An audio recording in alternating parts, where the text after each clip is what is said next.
the general doesn't bark an order and everybody automatically submissively responds, but rather the general who succeeds is the one who understands that he or she is working through others. There is a time and a place for barking an order and expecting an immediate, subservient response.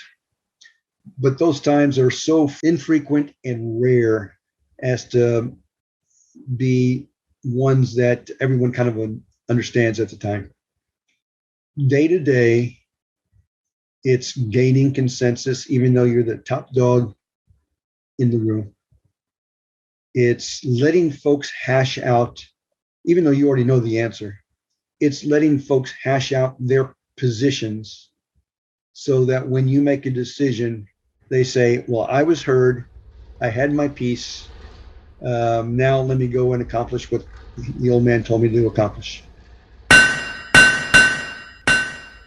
Welcome to the Health Leader Forge. My name is Mark Bonica, and I am an associate professor in the Department of Health Management and Policy at the University of New Hampshire. In this podcast, I had the honor of interviewing Major General retired David Rubenstein. Among the many duties of his career, General Rubenstein was the commander of the Army Medical Department Center and School, which was the unit where I was an instructor before I retired from the Army. He was also the chief of the Army Medical Service Corps, the Army branch that I served in for 23 years. Although I did not work directly with him while we were both on active duty, I can say that General Rubenstein was one of the most respected medical department generals that I knew of during my career. While I only saw him at a distance while we were on active duty, over the last several years, I've had the opportunity to get to know him post-retirement through our mutual interest in health administration education, and we have regularly corresponded about my RWL newsletter. So it was a real pleasure to get to interview him about his remarkable career. I hope you enjoy listening to General Rubenstein's story, and if you find it valuable, won't you leave us feedback on iTunes, Stitcher, Spotify, or wherever you may be accessing this recording? It helps other people discover us. Thanks for listening, and here is Major General David Rubenstein. Welcome to the podcast, General Rubenstein. Thank you very much, Mark. It's an honor to be here. So I'm really excited to talk to you today because you had a tremendous reputation as being a great leader during my career, even though we didn't overlap all that much. And I've heard from many people over the years how much they have appreciated your support. And I'm looking forward to talking to you because you retired in 2012, and you have since then taken on the role of being an educator and a mentor. And in fact, on your LinkedIn, you say, as a frequent speaker on healthcare leadership, my next career will be spent developing healthcare leaders and their mentors through a menu of talks and seminars. And so I like that because you and I have kind of made a similar choice about second careers. And so I want to hear how you came to make that decision and exploring what that all means to you. But with all that preamble, I really want to explore a little bit about your military career and what that was like for you, and how you came to be a major general, and what that experience was like. So let's start at the beginning. So what was it that brought you to the Army, and how did you become a medical service corps officer? What brought me to the Army was college. Not unlike you. I come from a family of 5 kids and a dad who did not make a whole lot of money, and a mom who stayed home raising 5 kids. Neither of my parents went to college. I was the first to go to college, and I knew I was going to go to college only if I figured out a way to pay for it. And working was not the only answer to that, part of the answer, but not the only answer. So I applied for ROTC scholarships. And that's what I felt I was most comfortable applying for, as well as the Naval Academy and West Point. I received no reply back from Naval Academy. I did receive a first alternate appointment from a Texas state senator, basically saying if if my first choice doesn't accept or doesn't make it, then you're my second choice. But I did receive an Army ROTC 4-year scholarship. And with that scholarship, I had what I needed in order to go to college, because in my day, 4-year ROTC scholarship was an all-encompassing scholarship, room and board, books and fees. And that's what brought me to the Army. What brought me to the Medical Service Corps was a failed attempt at going to physical therapy school. Oh, okay. I was at A&M, Texas A&M University, and I was going through school intending to become a physical therapist and work towards that regard. I only applied to 2 programs. I didn't really understand the process of apply everywhere and figure it out later. I applied to 2 programs. They both wrote back and said, "You're our number 1 alternate. And if someone doesn't show up this summer, then you will be you'll be our number 1 alternate to come into school." My backup, as we were putting down our list of what branches do you want and in what order do you want them, I said, okay, medical service, physical therapy will take care of itself. If I don't get into physical therapy school, what do I want to do? And the only reasonable answer was, I was still interested in healthcare, was to be a healthcare administrator of some sort in the Army. Okay. Well, that's the Medical Service Corps, which offers a tremendous amount of opportunities. There are 26 different specialties in the Medical Service Corps for healthcare executives. So that was my number 1 choice. And then I put down the requisite infantry and armor. I actually was, during my college years, I finished airborne school and I went to Ranger school and got my Ranger tab. Back in the day when ROTC cadets could attend Ranger school, not a ROTC version of Ranger school, but attend Ranger school.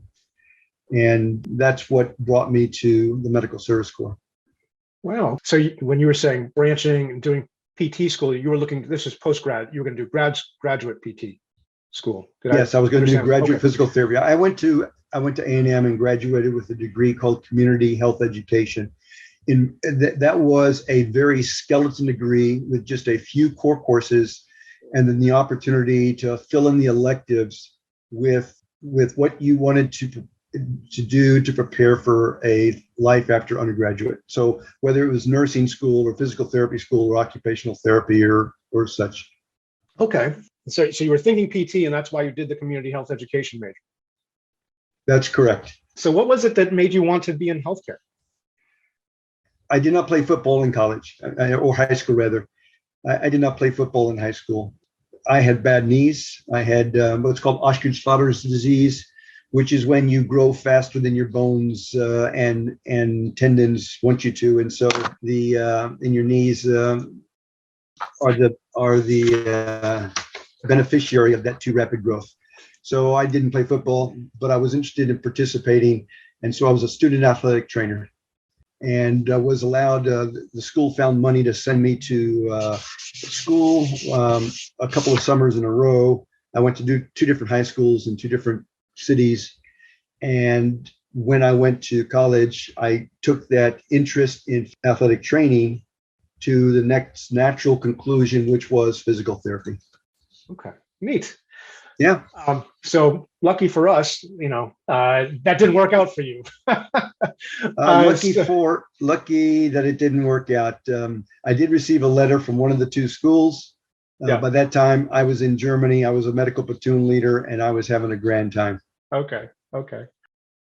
So speaking of having a grand time, you had a remarkable 35-year career and have seen, and that career spanned an incredible amount of change, both in the Army, the military, the Army, and Army medicine.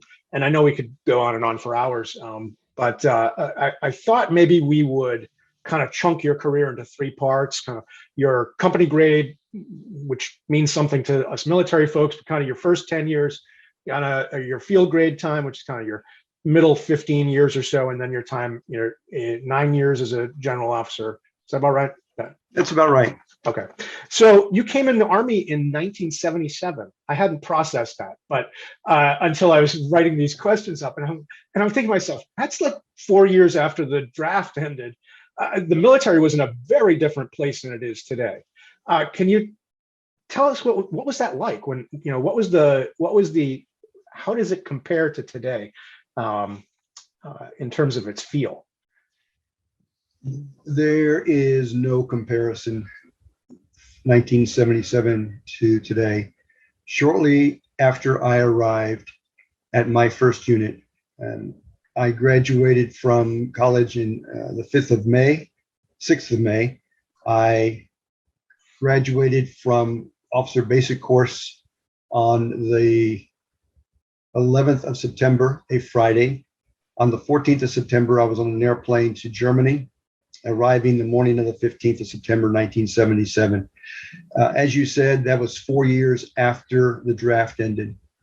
And the Army was in this very, very early stage of having mostly drafted soldiers. The lieutenant platoon leader in the barracks next to mine was thrown into a metal footlocker, and that footlocker was thrown out the third floor of the barracks building. Oh my gosh.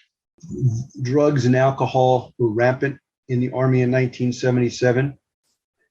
I was doing a check of a barracks, and I smelt marijuana, and I opened the barracks door, and this soldier had a pipe in his mouth, and he dropped the pipe.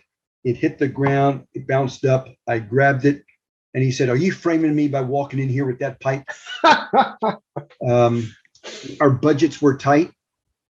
As a young company commander, I had an exercise scheduled, a field training exercise scheduled for the middle of September. Silly me.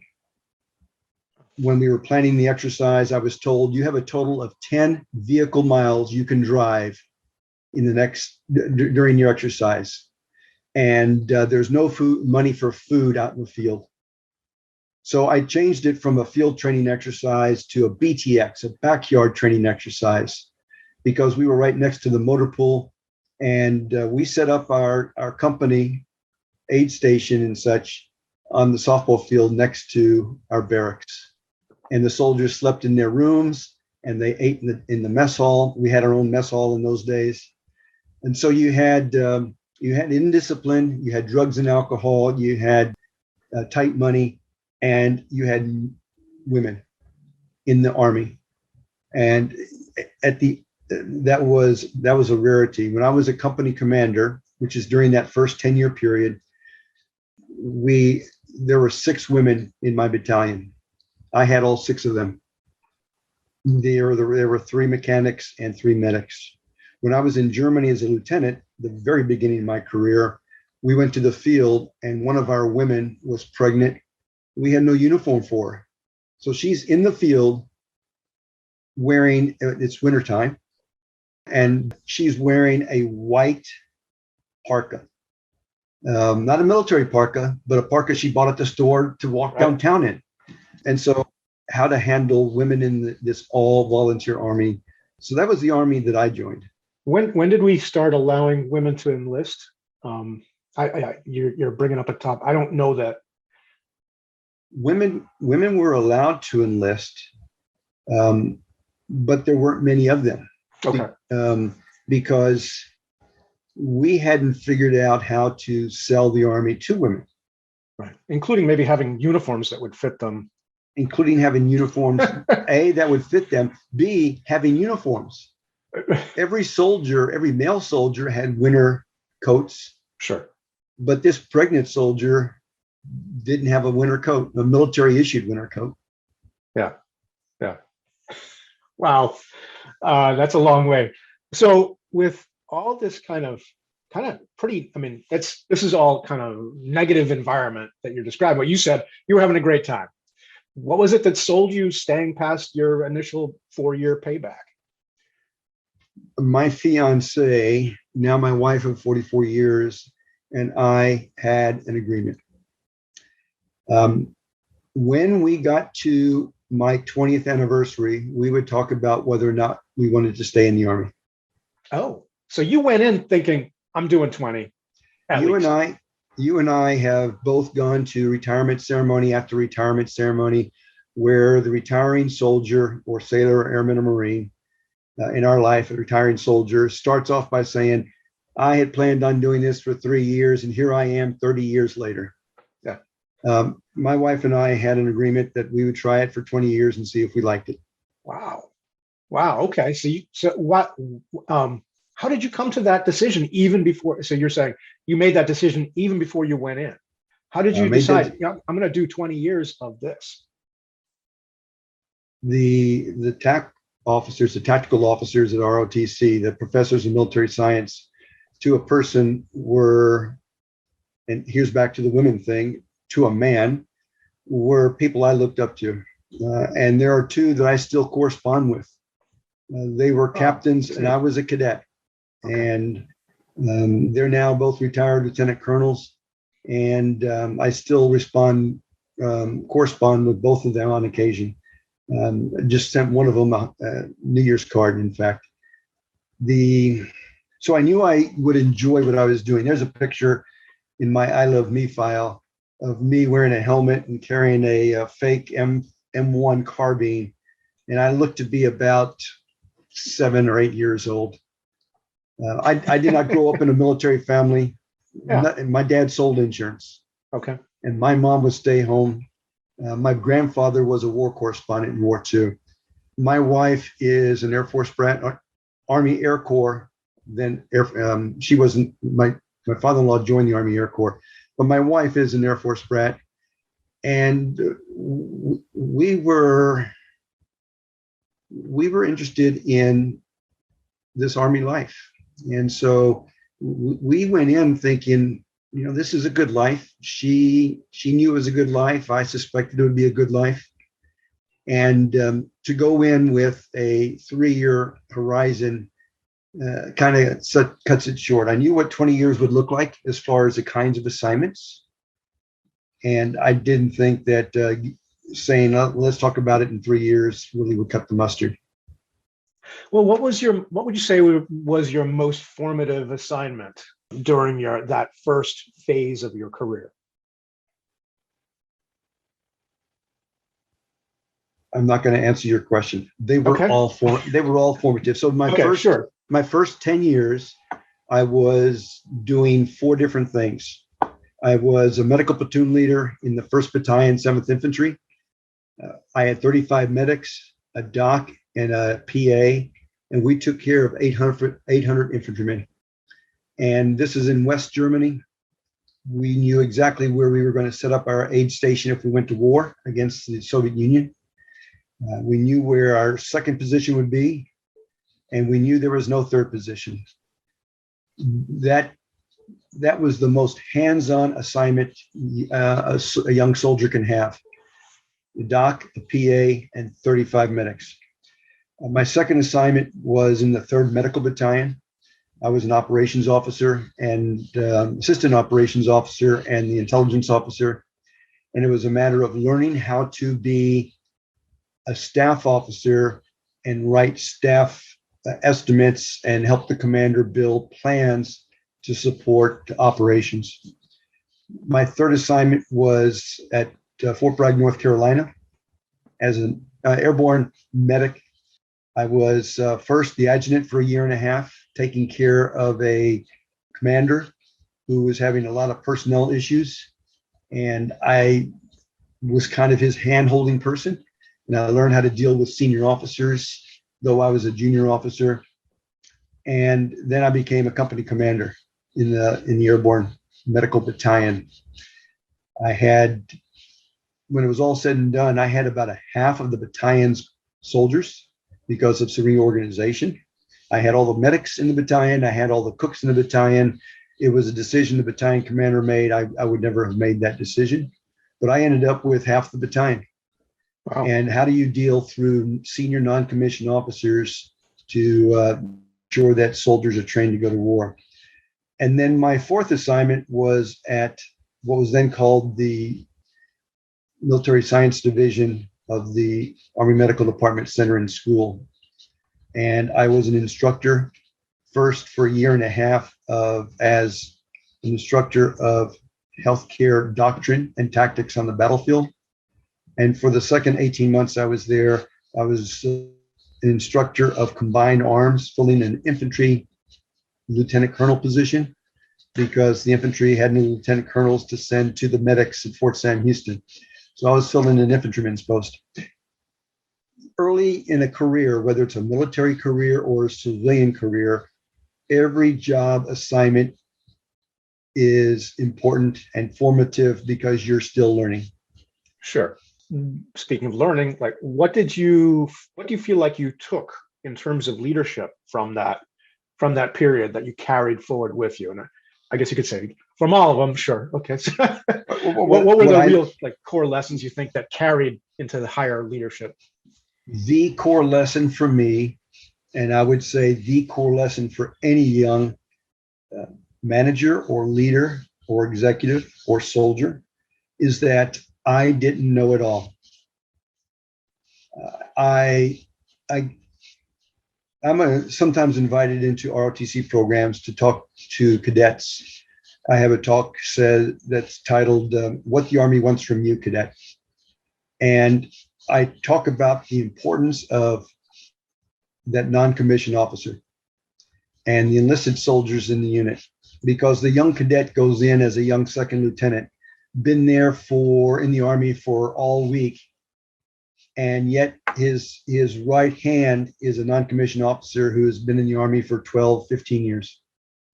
And I have seen time and time again where that young lieutenant comes in and says, "Sergeant, here's what we're going to do and why," without ever consulting that non-commissioned officer. I learned in each of those formative assignments that, number one, I didn't know it all. Number two, you have to listen to the experts. And sometimes those experts are junior to you. And third, that it's not just the military who are around you, but also the civilians. And not just the non-commissioned officers, but the junior enlisted as well. And when I say listen to the experts, that's a two-part answer. One is to talk to your platoon sergeant or to talk to your colleagues who have been there longer than you, for our civilian friends, and learn from them by talking with them.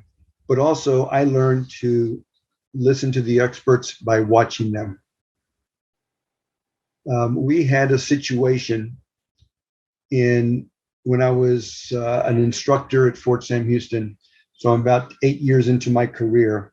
And there was a situation where someone was using the office phones, one of the office phones, to dial on to an adult site to listen to an adult speaker back early on when, this is what, 1985 or 86. No internet at that No point. internet, no cell phones. Yeah. And there were about 20 of us instructors, mostly in a single bull room, but some in private offices or in 2 or 3 person offices. And the colonel brought us together and said, "Here's what's happening. We don't know who's doing this." He said, "Make it stop." It stopped. So whether it was one of the instructors or whether the instructors became more aggressive in locking their doors or whatever it was, that colonel, may he now rest in peace, he said, "Make it stop." And I learned from that. You don't have to necessarily be the guy who's out there patrolling the hallways. You just have to make sure that as the senior leader, you set the expectation. So that's another example of listening to experts. This is an example of learning by listening. And that's a memory that'll stick with you. Oh, forever.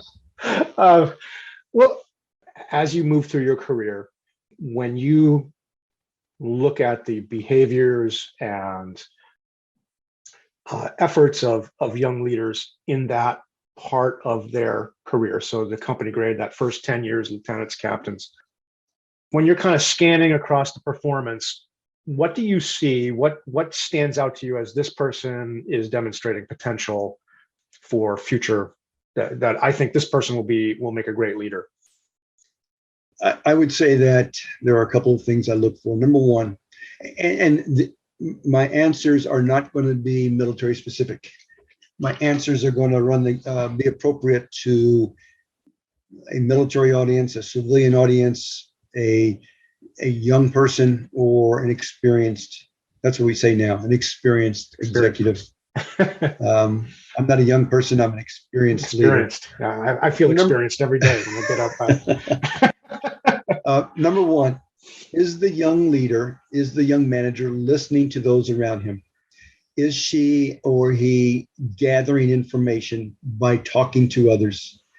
Not coming in and saying, this is how we're going to do business, but rather gathering information before making a decision. It's okay for the young person to make a decision. It's okay to make a decision that not everyone agrees to. It's not okay to come in and make that decision without at least listening to those people who have some experience. So listening to junior folks in the organization. I tell when I was I'm still dealing with young civilian executives, I point out that they're getting ready to graduate and they're going to get a job and go into an office, and they will have all week on the job, but the people in the office will have 5, 10, 15, 20 years doing that job. And it would be criminal if they were to go in and just make decisions without seeking input. So that's number one. Are they listening in order to gain information and gain support? Number two, are they already in their early careers exhibiting a lifelong learning capability? Are they understanding that they don't know it all? Old leaders like you and I do not know it all. Young leaders certainly don't know it all. And when I was a young soldier, I thought it was important to know what my soldiers knew. And we had correspondence courses for combat medic, for medical logistician, for pharmacy tech. I took every one of those correspondence courses. I have in my I Love Me file, I've got certificates saying that I've graduated from pharmacy tech school, from medical laboratory school, from medical logistics school. And so does the young leader or manager, military or civilian, exhibit an interest in lifelong learning? Those are two key elements to an early career. If the young soldier doesn't do that, if the young civilian manager or executive doesn't do that, they're in for a rough hoe as they continue. So I want to ask about you then, because this is early in your career. Where do you think? I assume you feel like you demonstrated this. I mean, the things you described, you were doing them. The lifelong learning, the listening. Do you feel like that was something you got from your parents, from mentors in college? Where do you feel like you really learned to do that yourself? Boy, I wish I could give you a straight single answer. I don't think I learned that skill at home. I was the eldest of five. So I was the bully by definition. Okay. There are 8 years between me and brother number 5. I don't know that I learned that at home. I did learn the listening part at college. I went to Texas A&M University. I was in a 7-day-a-week, 24-hour-a-day Corps Cadets. I didn't have to worry about what I was going to wear to class. I was in uniform every day, from morning formation at 06:30 until after dinner, formation and dinner when we got back to the rooms.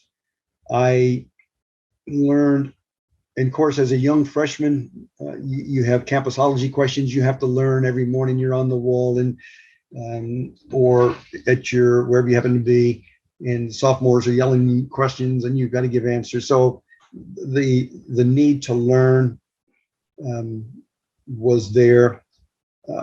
More importantly, the need to listen. I think that I learned about lifelong learning from the Army, my early days in my Army career, when I was the only medical service corps officer in my unit, an infantry battalion. And my infantry lieutenant buddy said, you need to come out and learn how to fire this weapon, and you need to put mortar rounds down range to get into your world. And I started learning what they were doing. And then I started learning about what a combat medic does, and a pharmacy tech. And so I started to build this understanding that you had to keep learning. And the very, very tail end of my first 10 years was when I started my graduate program. I wanted to talk to you about that because that's a Okay. connection you and I share. I Yes. didn't go through the Army Baylor, but I had the opportunity to teach into it. So the demarcation point for your kind of second phase of your career was attendance at the Army Baylor program, which is a master's in health administration program taught by an all Army faculty, or almost all Army faculty. So what made you decide to go to Army Baylor? Because there's a very specific career path that kind of follows that, or at least used to kind of follow that. I think it's a little more general now. Right. And this is where the importance of mentors comes into play. My application to the Army Baylor program for the summer 1987 start was my third application. Oh, okay. I threw away the first two applications. One was in an envelope sealed with the appropriate amount of stamps on it. And as I was walking down the hallway of the 307th Medical Battalion, Airborne, 82nd Airborne Division, one of the two majors in the battalion saw the envelope and says, "What's that?" Because it had a bunch of stamps on it because of the weight. And I said, "Well, this is my application to the Baylor program." He said, "You don't want to do that. Let me tell you why." And by the time he had finished with me, I threw it away. It was still in the envelope. I tried to steam off the stamps, but that didn't work. And then I left the battalion. I went to be an instructor and filled out the application again. It was in an envelope. The head of assignments branch was visiting, and he sat down and we chatted because we had a previous assignment together. And he saw the envelope on my desk. He said, "What's that?" And I said, "Oh, that's my application to Baylor. I'm going to walk it down to Baylor and avoid the stamps." He said, "You don't want to do that." And he explained to me why, and I threw it away. Now, what was the reasoning? Were they trying to convince you to go operations? They were saying, you're not a healthcare executive. You're a healthcare operations officer. Okay. I mean, you have been to airborne school. By this point in my career, I wore master paratrooper wings.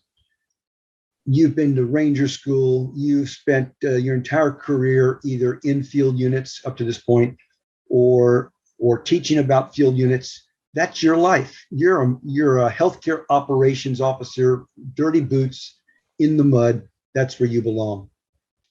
And whether I agreed with them or I was afraid to say no to them, I threw away two applications. Then Major General William Winkenwerder, who was the commanding general of the schoolhouse, invited the Vice Chief of Staff of the Army, General Max Thurman, in to brief General Thurman on something we call the Medical System Program Review, looking at Army medicine on the battlefield from the soldier who gets shot all the way back to the hospital. And today's Army Medical Department, the Army Medical Department you served in, looked nothing like what we had at the time that we were briefing General Thurman. So the first year is a briefing done 1 year apart, two briefings 1 year apart. And when I say a briefing, it was 8-hour briefing 3 days in a row. Oh my gosh. Because we went over everything involved in Army medicine. And after the second briefing, General Thurman says, "I approve everything you say." And General Winkenwerder picked two officers to go to Germany to brief the Medical System Program Review. He selected me, and he selected Major then George Massey. George Massey was a professor in the Baylor program. So we're getting ready to go. We go to Germany, to Heidelberg. We're in the Rose Hotel. And I had started an MPH program at that point, a Master's of Public Health, nighttime course at UTSA, because I knew I needed a master's degree. And a Master's of Public Health seemed reasonable. Massey knocks on my door in Heidelberg, Germany. He said, let's go to the castle and get a beer. I said, I can't. When we get back, I have my first round of tests in this master's program that I started, and I haven't been to school yet. My wife has been going to school for me because I've been out at Camp Bullis teaching field doctrine, and my wife has been going to school, and she and I take notes very, very differently. And so I've got cassette tapes and I've got written notes. I said, I've got to study. He said, Rubenstein, let's go to the castle and get a beer and talk about this. And we did. We got on the airplane and flew home after our briefings. And by the way, we briefed a four-head because the two-star general in Germany had wanted nothing to do with this. He sat down, put his chin on his chest, went to sleep, and his chief of staff said, you may start your briefing. And at the end of the briefing, he elbowed the two-star who got up and walked out of the room. Anyway. Oh, wow. That's a receptive audience. Yeah, receptive audience. Anyway, got home, and the Monday that I got back, I walked down. I said, I'd like to apply to the Baylor program. You have the forms. And they said, we've been waiting for you. No forms are required. Oh. And that's how I got to Baylor. That's funny. It's not some grand plan I had. It was a grand plan I had twice and dumped on. It was someone who became a dear friend and the closest thing I have to a lifelong mentor. And that was Massey? George Massey, who talking about mentoring. So that's a mentoring moment. And we're all mentors. All leaders are mentors just by the fact that our subordinates look at us and see what we do. Like Sawyer telling everybody, make it stop. That was a mentoring moment. This was a mentoring, the value of mentoring. And mentoring doesn't have to be lifelong. It could be a one brief visit or event. So, yes. I forget your question. What was the question you asked? We were talking about Army Baylor, why you went to Army Baylor. So that's really neat. 3 times, it took 3 times. So I have to ask, and this is mostly for anybody from the Army Baylor program who might be listening. So I think you had Dave Mengelsdorf and Karen Zucker as instructors. Is that right? Or did you predate them? Karen was on the permanent staff, and Dave was a adjunct. Okay, so what were they like back then? Because they were my colleagues, and I loved them. But they they have both just retired. Dave retired 3 years ago, and Karen retired at the end of this most recent academic year. So, the end of the 2021 academic year. Both dedicated to students, both easy to approach. Both experts in their specialties and willing to share that expertise, not in a braggart kind of way, but in an interest in students kind of way. Always giving counsel and always giving a helpful hand. I would say the Dave Mengelsdorf and the Karen Zucker that I knew, no different than the ones that you worked with as colleagues. Yeah, they're great. And they're both friends. We receive, I saw Karen just recently at an event, a synagogue event, and she and my sister go to the same synagogue. And I hear from Dave Mengelsdorf by email on occasion. They were institutions in that institution, I think. They were. Great friends, too. And Karen's husband as well. And Karen's husband as well. Oh, Marty, right, of course. Yeah. Okay, so little trip down memory lane for me. So you going to Army Baylor kind of at the time you went through kind of lined you up to become a 70 Alpha. Probably we didn't call it that back. It was a different number. It was 67 Right. Alpha back then. 67 Alpha, healthcare administrator. As opposed to one of the many other fields within, healthcare operations, which is what you had, that your prior mentors have been trying to steer you towards. What was it that attracted you to the Alpha field? What attracted me to 70 Alpha, 67 Alpha, now 70 Alpha, healthcare administration, was a very selfish view of the world. I knew that I would leave the Army at some point. And so I was looking down the road, what would I like to do after the Army? And I felt that what I wanted to be able to do after I left the Army was run a hospital. And while a variety of medical service corps specialties can line themselves up to run a hospital, I think that you best present yourself if you've done something like that and prepared yourself to do something like that. I had a talk with Larry Tyler, who runs one of the larger healthcare executive search firms. And I still have the divots in my chest. He was poking me in the chest because I'd asked him about our soldiers preparing themselves for life after the Army. And he says, David, you tell your soldiers they're not going to retire and become or leave the Army and be a CEO. They've got to be an SVP or an EVP. That's okay. Maybe a COO. Then they'll groom their way up. But it does help to be trained and educated and experienced in the role. And so very selfishly, I looked at life after the Army, and I felt that 70 Alpha, healthcare executive, healthcare administrator, was what best prepared me for my life after the Army. Now, I point out, this is 1987, still 25 years before I retired from the Army. Okay. But at least at this point, you're starting to look at that, you're 10 years into your 20-year first point. term, your first term. Yeah. Yeah. That you were going to review with your wife when you got there. 20-year enlistment. Isn't that like the French Legion? Didn't they do that? Yeah, they did it the easy way. They shipped them all to Africa and said, "You figure it out. We'll bring you. Yeah, we'll bring you home later." So in that second phase of your Army career, as a field grade officer, you served as a hospital chief operating officer. We call it DCA. Hospital commander, which is probably the closest we have to the civilian equivalent of a CEO role. And you alternated back and forth between what we refer to as brick and mortar hospitals, which is what civilians would recognize as this is a hospital, and deployable units, which are hospitals in tents or whatever else.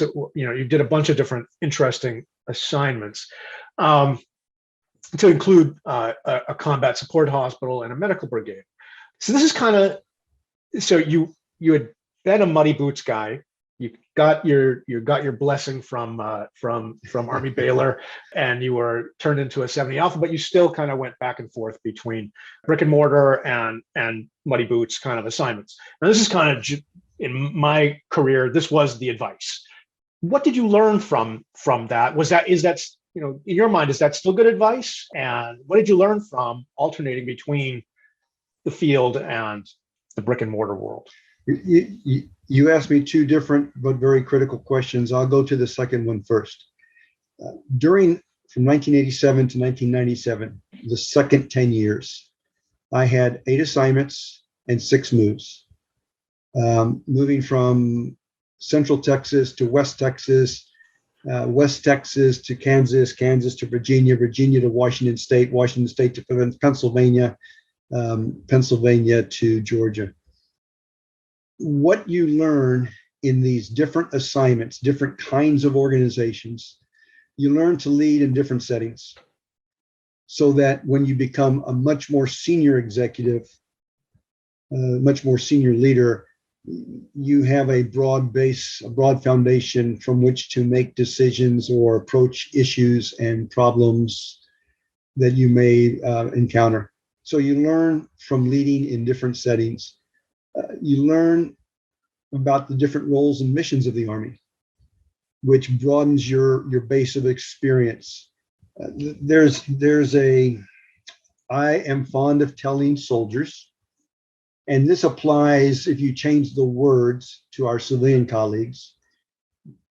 I am fond of saying that if you do your job and you do it as well as you can, and it's as better than it's ever been done before, and you do nothing but the same kinds of things, you can probably get to 20 years and retire as lieutenant colonel. Because there'll be enough goofballs who do enough stupid things that they will not get selected for promotion. And, half of all doctors are in the bottom half of their class, and one doctor in every graduating class is at the bottom, or nursing school or pharmacy school or fill in the blank. And so if you do your job and you're well recognized for it, you're going to get to 20-year retirement point and lieutenant colonel. But that's not what the Army looks for in a colonel. The Army is looking for a very broad base of experience. Besides having to fill in certain holes in certain specialties, the Army is looking for a broad base of experience for promotion to colonel. And so having different roles gives you an appreciation for the many missions and roles of the Army. And then learning the broader Army organizational strategy and story, whether that Army-wide or military health system-wide. I think that a variety of assignments provides the foundation for excellence and success as a more senior executive. A question I have, so you mentioned you moved, what was it, 8 times in 10 years, something like that? In those 10 years, I had 8 assignments and moved 6 times. Okay. I shouldn't say I moved. I had 8 assignments. Our family moved 6 times. Yeah, but we'll circle back to that. But so one of the things that I've discussed with senior leaders is, do we move people too often in the military? Do we? So, for example, when you were the DCA COO analog in the military, you served. I don't have your CV right in front of me, but maybe 2 years as a DCA. Is that long enough? Do we move people too fast? Is that long enough for you to have had an impact, move the organization strategically? I mean, most commands are 2-year commands, and then CEO for 2 years, and then out and get another CEO in. What are your thoughts on that? And I may be touching on a sore point here. No. You're talking to the guy who got kicked out of the Vice Chief of Staff of the Army's office after a very brief 12-second conversation where I went in and I said, "Sir," I was on a schedule for something else.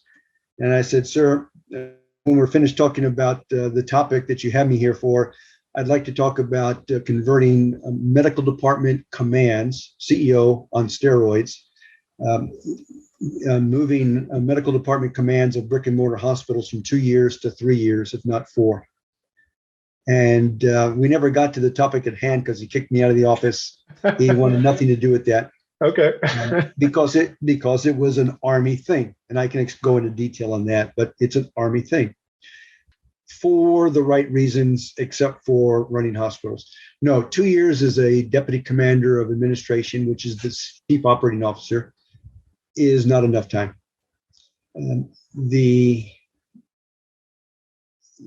Army doesn't have special little enclaves for different parts of the Army.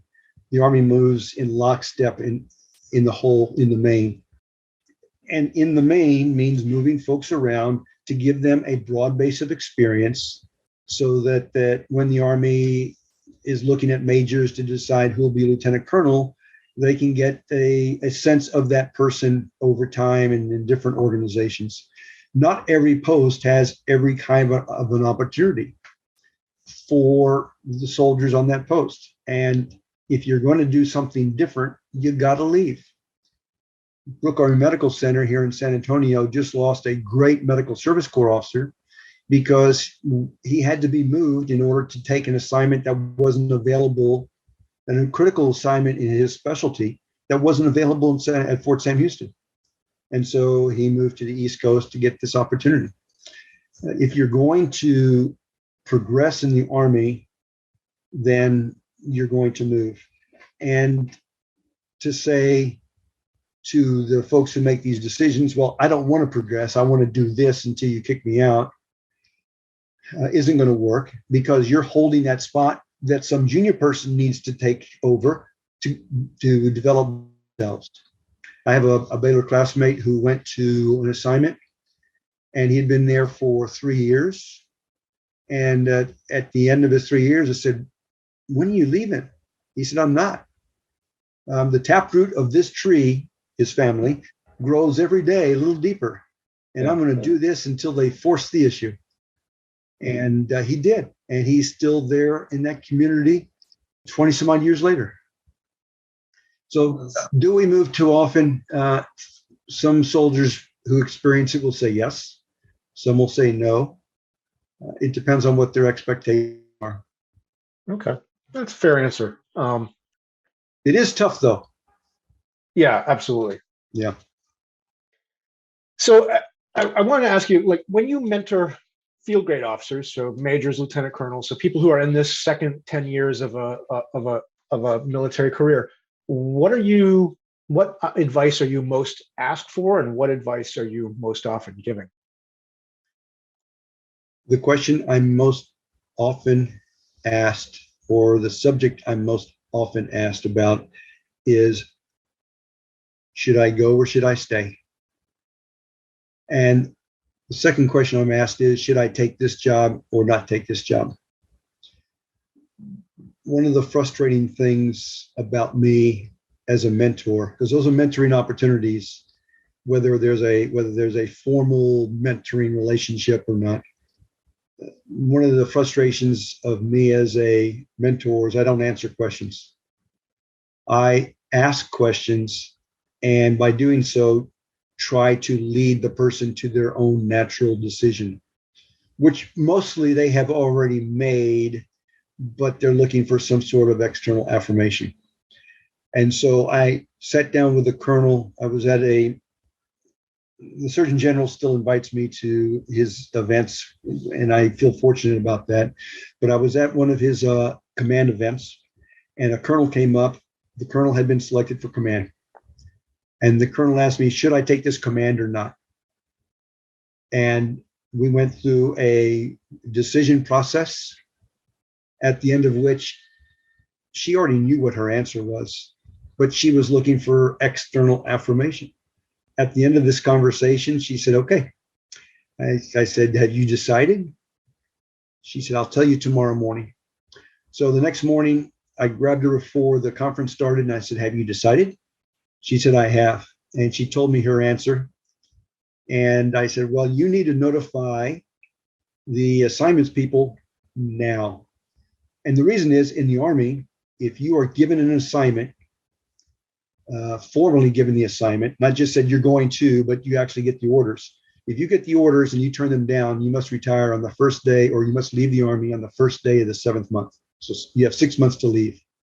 Whereas, as you and I are more comfortable knowing, when you decide to retire, you drop your papers a year out. You have a year to plan your life.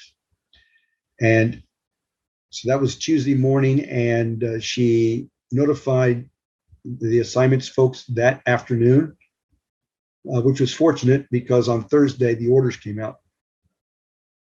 And I don't answer the questions. I ask more questions and lead the person to that conclusion. So, do I go or do I stay? Yeah, that's the most frequently asked question. And then the second one is, should I take this assignment or not? And then we get into the really fun stuff, which is, why do you like ACHE so much, American College of Healthcare Executives? Okay. What if I don't want to do American College of Healthcare Executives? And they're shocked when I say, well, there are other organizations, and let me tell you about them. Okay. Well, I want to ask about your, kind of your decisions. So it's easy to look, at your CV kind of retrospectively, looking at your development up through '06, and then selection to general officer. And I was just like, well, of course, this is how it was going to work out. But was this intentional? Were you thinking, like, I know you said you're going to make it to 20, but were you thinking, how far can I go, or is there a chance I could maybe make GO? I mean, when did that kind of come into your head, and how much did that control your choices? Well, let me start at the end. It never controlled my choices. Okay. First of all, I was not in charge of my career starting in 1993 until my retirement in 2012. Okay. There was only one time. 93 is about 15 years in. 15 years in. Okay. And there was only one time from 1993, middle of 1993, say April, until almost exactly 93, 12, 29 years later, 19 years later. There was only one time that I made a career assignment choice. I was not in control after that.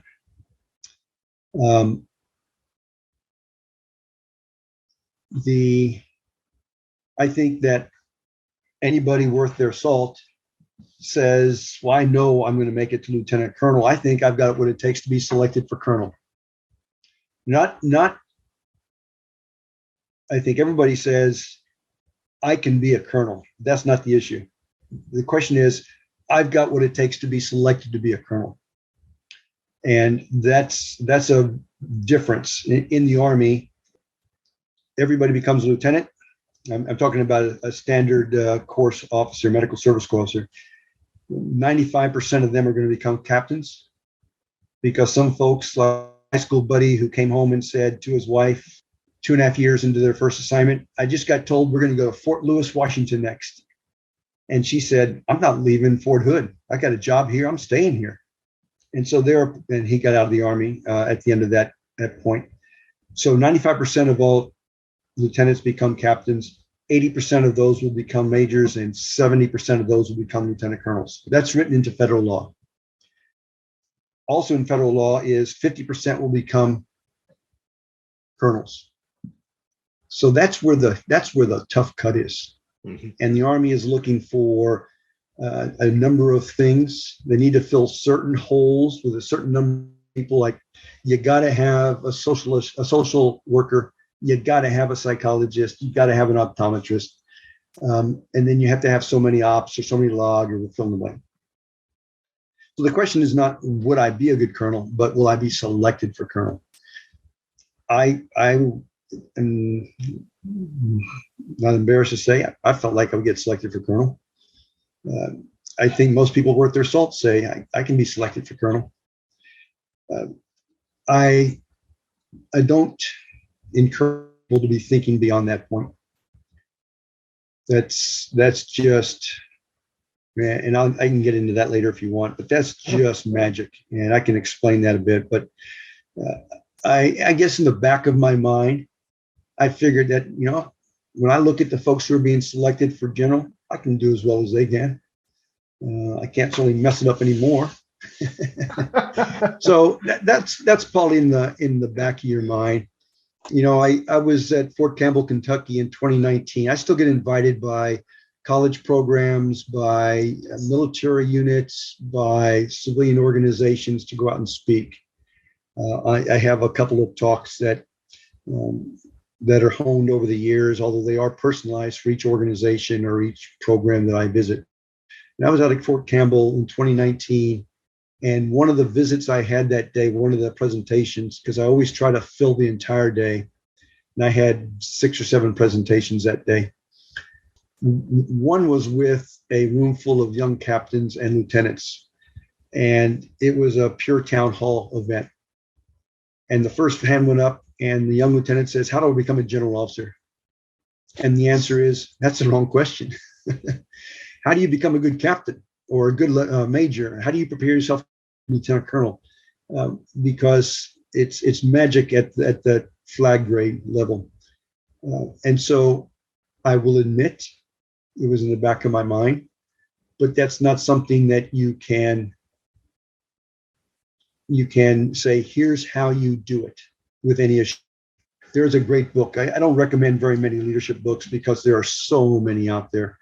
If you go to Google today, Amazon.com today, and you type in leadership, in the top left-hand corner of the page, it will say 1 through 20 of more than 60,000 titles.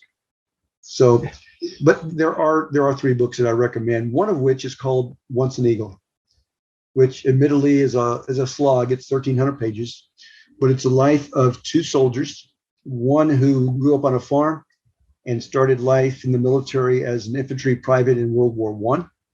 The other one who was born to a rich family and went to West Point. One was a soldier's soldier. The other one was a political backstabber. They both end up as multi-star generals. And you have to ask yourself, what's the right way? Well, morally, ethically, that works out well. But when you get to what's the right way to becoming a general, well, here are 2 completely different people. So yeah, I thought about it. I felt I was qualified. That's not something you can plan for. And as I said, the last 19 years of my career were not in my control anyway. So I wanted to ask, I wanted to follow up on that, because you're saying, so 93, 15 years in, that's what, selection to lieutenant colonel, thereabouts? Yes. And so you're not in control. What do you mean by, when you say you weren't in control, what do you mean? That's a good point. 93, I was selected to be a battalion commander, and I commanded the 18th Mobile Army Surgical Hospital, MESH. While I was in command, I was selected for the Army War College. While at the Army War College, I was asked, where do I want to go? I get to make a decision here. And I said, I want to go to Dwight David Eisenhower Army Medical Center and be the deputy commander, to be the chief operating officer. So they said, okay, that's where you get to go. So I made a decision. While I was there, I was selected for command of the 21st Combat Support Hospital. I went to the 21st. We deployed to Bosnia. While I was in Bosnia, I got a phone call that said, you've been selected for a second command. I'm now a colonel, of course. You've been selected to command Landstuhl Regional Medical Center in Germany.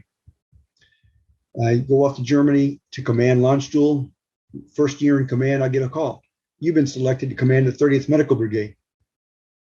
And so, okay.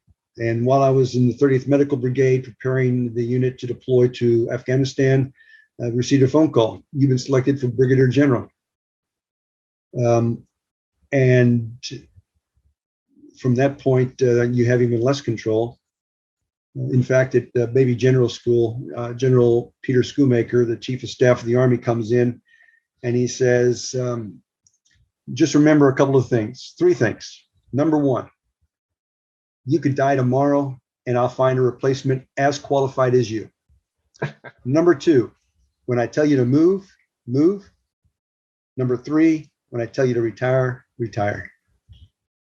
And so 1993, April, I receive the word that I've been selected for battalion command. 19 years later, I retire. And in those 19 years, I got to pick 1 2-year long assignment. Okay. So the way you just described this was clearly the Army kept recognizing you were doing a great job. That's how you get selected. I mean, that's at least my understanding, how you get selected for these roles. Because what you're saying was like select, for folks who aren't familiar with this process, right? So selection is a committee process. They're looking at your records. They people on the committee may or may not know who you are personally.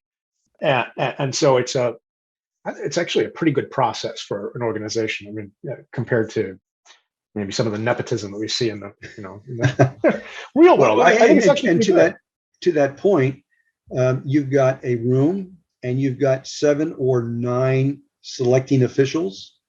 They are each sitting at a desk. They look at each officer's record.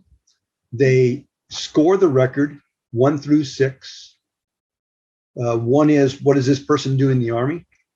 6 is, this is an absolutely must select water walking person. And then you can put a negative or a positive. And each officer is scored by each person individually. And before you start the process, everybody stands, puts their right hand up, and takes an oath to not talk to each other and not to discuss deliberations outside the room. So even when you're at the hotel after a full day of doing this, the members of the board can't talk to each other about, did you see this record or do you know that guy? Right. So it's 7 or 9 individual votes that are then compilated and compiled and then rank ordered by score, and then you take a look at the result. So I mean, this idea of not being in control then is really all these committees were saying, hey, Rubenstein's a pretty good guy, we should give him another chance. And then a year or so later, hey, Rubenstein's a really good guy, we should give him another chance. Yeah. And you kind of just kept showing up as, what was it you were doing differently? Why did you keep hitting? What is it? What's the secret? What was the secret sauce? I think the secret sauce is twofold. Number one, a broad range of assignments. But number two, and you talk about the system, the process is a good process. The process is based on reading evaluation reports. Every officer gets an annual evaluation report. Maybe more frequently, if you leave the assignment that you're in, you get an end of assignment report. And as long as there's been 90 days between the last report and your departure, you get another report. I worked hard, and the report is written based on personal knowledge, of course, by your rater, but also you submit a support form that says, here's what I said I was going to do, here's what I did. I worked hard on that document. And I will tell you that a lot of the sentences, because an officer's got a rater's got a lot of people to rate, got a lot of reports to write.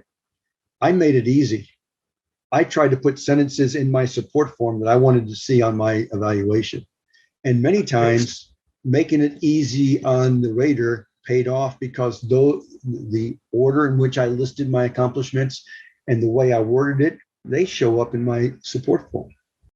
Now, the 7 or 9 officers who are on the board that I talked about, they've only got 3 or 4 minutes to look at a record, and then it's off to the next record.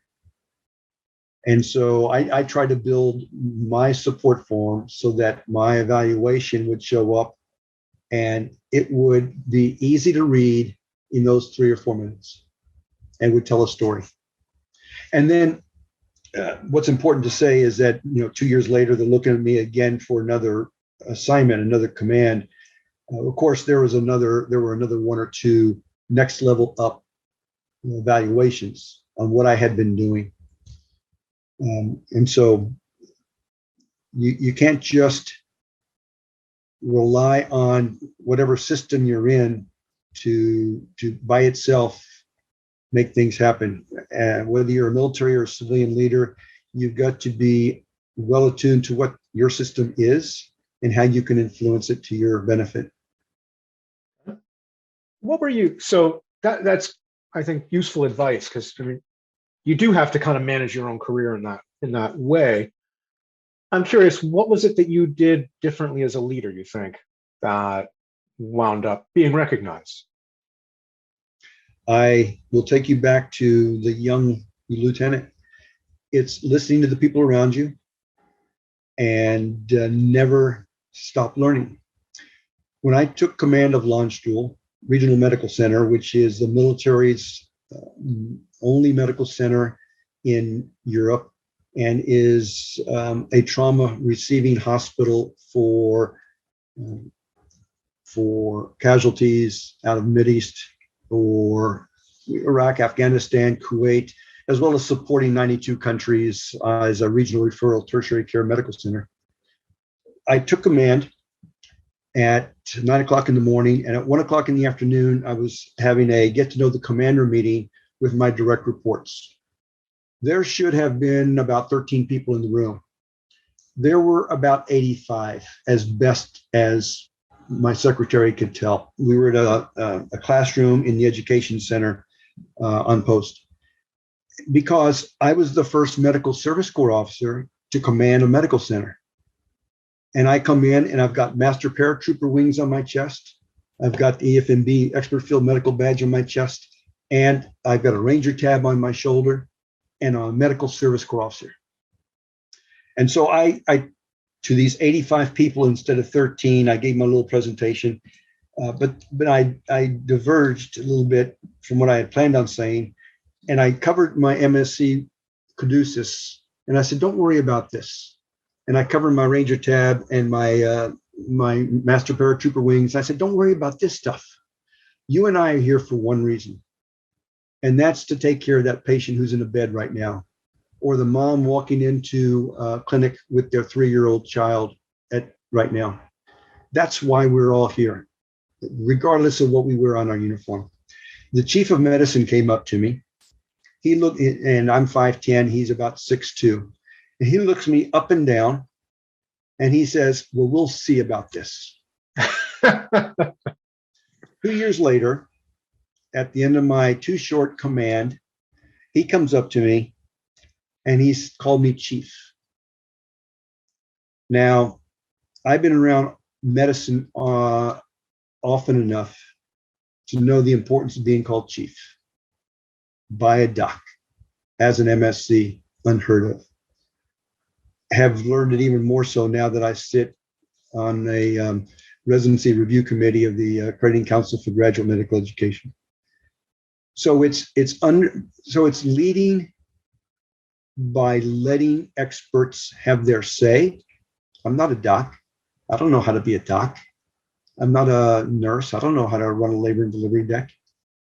While we were there at Landstuhl, we have a NICU. There's a NICU there, neonatal intensive care unit. And a mom came in and delivered a 10.5-ounce baby. Wow. Who was a 19-year-old woman today. And I remember my first day in the NICU to pay visit because I had seen a picture they had taken of this little baby with a number 2 yellow pencil. And that's how long she was. And at the end of my visit, they said, sir, you got to leave. Stop asking questions. And I wasn't, I was trying to understand their process, the neonatologists, the nurses, their process in the role. I'm not the smartest. I'm not the sharpest. I believe in leading people by leading them to do what they know is right. I enjoy nothing more than sitting at the end of the table where the decision maker sits and watching the dialogue. And I've been on the sides of the table where the guy at the end or the gal at the end didn't allow that dialogue. I love that dialogue. I love throwing the yellow flag and saying, wait a second, she said that, you said that, 2 different things. Let's talk about the... I like leading people by helping them get to where they know they want to be. So it sounds like, going back to what you said about how you mentor, you don't give answers, you ask questions. It sounds like a lot of that is facilitating dialogue, is a lot of what your leadership style is. That is exactly right. I am willing to make a decision. When I was a battalion commander in the 18th MASH, my ops NCO came in and said she wanted to do a Chinook lift of one of our boxes. And it was our heaviest box, 14,495 pounds. I said, why 14,495? She said, because the Chinook can only lift 14,500 in peacetime. And the unit wants to do it, and I want to do it. And everybody was saying no. And I had this conversation. I allowed them to talk. And I said, let's do it. And what's the worst that can happen? And my XO said, the worst that could happen is the rotors could fly off the helicopter and kill a bunch of people. I said, that's a risk I'm willing to take. Let's try it. And we were out there, and the Chinook came in, started to lift the box, the blades. The Chinook is a 2-rotor helicopter. It's huge. The blades start to bow up into almost a bowl shape. And I thought, oh God, can I duck fast enough to avoid these things? And I'm standing next to the 2-star Corps deputy commander. And finally, the box starts to lift off the ground and the helicopter starts to fly away, and the 2 stars beating on me. He's so excited. I could have asked that operations NCO to do anything for the next year and a half of my command, because we had this conversation, not we, me, but we, them, while I'm orchestrating the conversation, and then made a decision. It turns out, by the way, that she's been trying to do this for about the previous 3 years, and all the decision makers had said no. Okay. So I think that my leadership style is one of engendering dialogue, getting people to get their ideas, and then when I make a decision, whether their recommendation was approved or disapproved, they felt they were part of the process. And that shows up in the quality of the unit. When people feel like they're part of the process? Absolutely. Absolutely. I went to your old stomping grounds with the 18th MASH. We went to the Joint Training Center, JRTC, at Fort Polk. And we set up the hospital. We were only, I think, the third hospital to set up to provide level 2 support. And the accolades just kept rolling in. It wasn't because of me. I was a commander. I hid in the headquarters. It was because this unit that we had built over the last year and 9 months, where people had their say and were led under my style, got to show their stuff in a near real life setting. I do want to take time to talk a little bit about your time so we've been leading up to your time as a general. One of the things you said was, getting selected as general, I think you said was something like was magic, meaning this is a small number of people that get selected.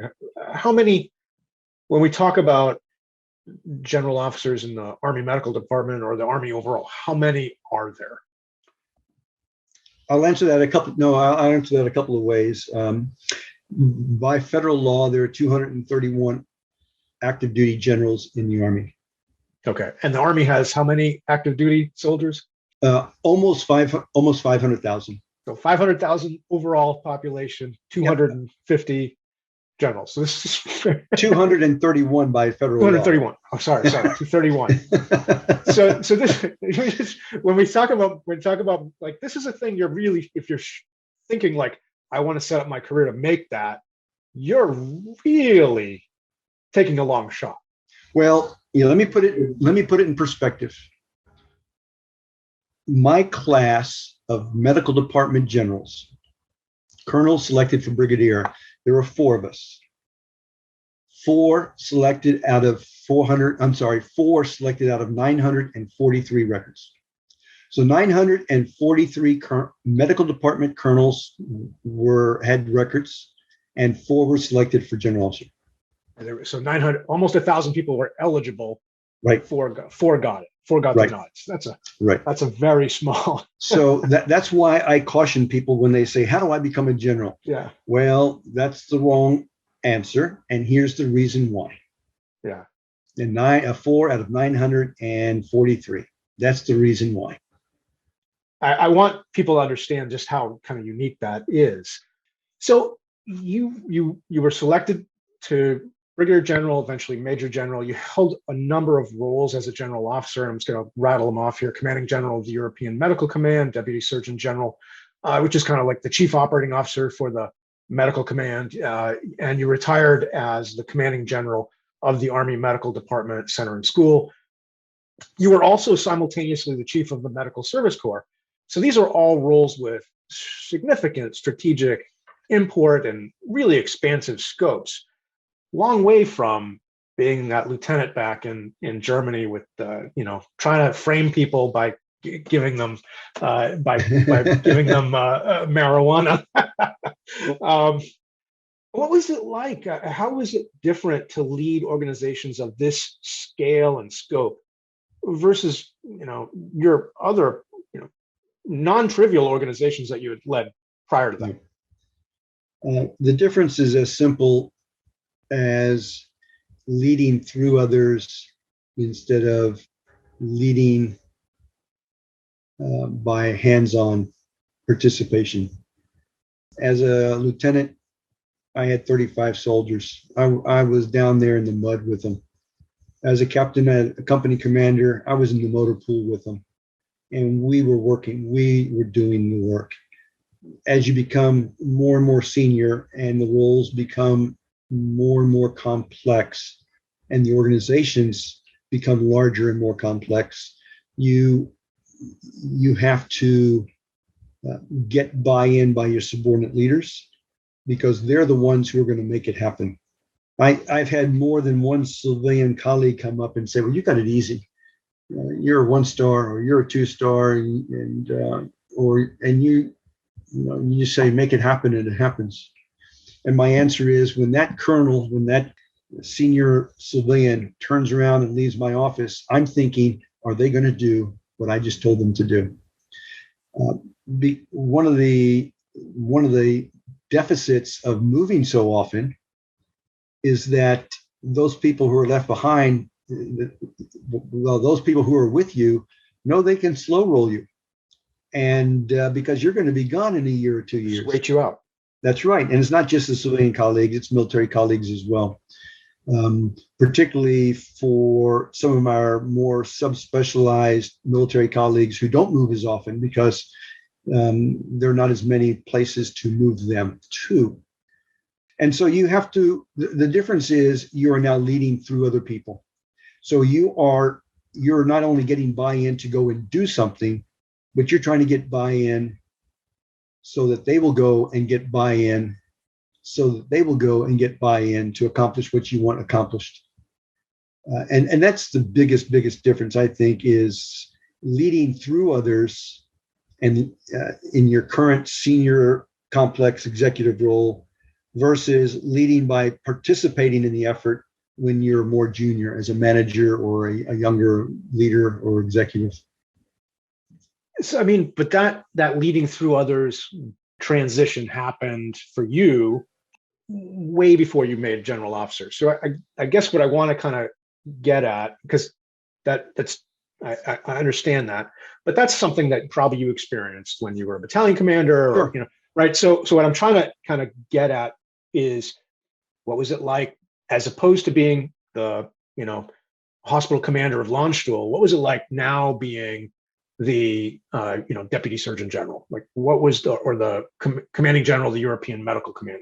How is that different? Because yes, you're leading through others, but now the scale is dramatically different. Well, first of all, your jokes are funnier. Just Nice. just like that. Yeah, just like that, right? Someone told me that once, and so I shortly before I pinned on my star, I was still colonel. I said something, and there was a smattering of laughter. A couple of weeks later, I'm now wearing a star on my shoulder, and I said the exact same thing, and there was broad burst of laughter in the room. So beyond the fact that you're smarter, you're more handsome, and your jokes are funnier, Right. The scope of your responsibilities become huge. My first job was as assistant surgeon general for support, so personnel and logistics and the like.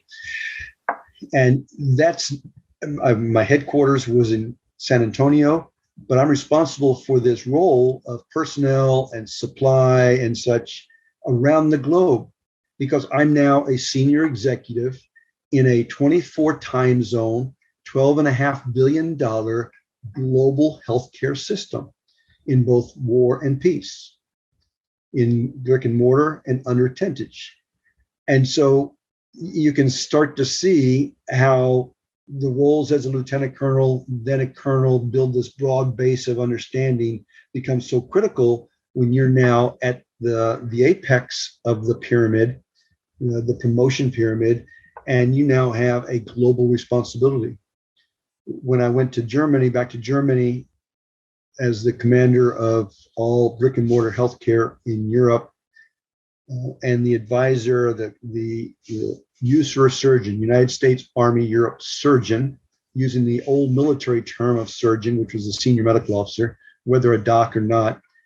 And I'm now providing input based on input I get for a military system responsible for 92 countries and leading those who provide healthcare in those 92 countries. Deputy Surgeon General of the Army, I'm Chief Operating Officer of Army Medicine. So once again, $12.5 billion budget, which I personally am responsible for, because the Surgeon General is focused on Congress and external stakeholders, while the COO, Deputy Surgeon General, is focused on running the system. I am sitting in Northern Virginia, just outside of the Pentagon, and trying to get subordinate general officers to adhere to the strategic aims of the Surgeon General, knowing full well that any one of them could do like the two-star that I tried to brief as a young captain, and they could put their chin on their chest and go to sleep while I'm talking and get up and do what they want to do anyway. So what does Jack Bovender, the former CEO of HCA, how's that any different from what he's doing? Mm-hmm. Or his chief operating officer, where they have, during his time, he had 2 divisions. And though he's given guidance, he's got to have these 2 division CEOs or presidents do their thing. Chris Van Gorder, who runs Scripps Health out in San Diego with his hospitals and his many, many outpatient clinics. And he's relying on them. So the complexity of the organization becomes very real and requires a leader who understands broadly how that organization interacts, the different pieces and parts interact with each other. And then use his or her influence to get subordinate senior leaders to do what they want, what the CEO wants. That makes sense. What does it mean to be the chief of the Medical Service Corps? In the Army, there are various branches, infantry, armor, artillery, and then you have the Army Medical Department. Army Medical Department is made up of 8 corps: Civilian Corps, the Enlisted Corps, and 6 officer corps: Dental Corps, Medical Corps, Vet Corps, Medical Specialist Corps, Dental Corps, if I didn't say that, Medical Service Corps. The Medical Service Corps are the administrators, some clinicians, social work, optometry, psychology, and our scientists, our Army medical scientists.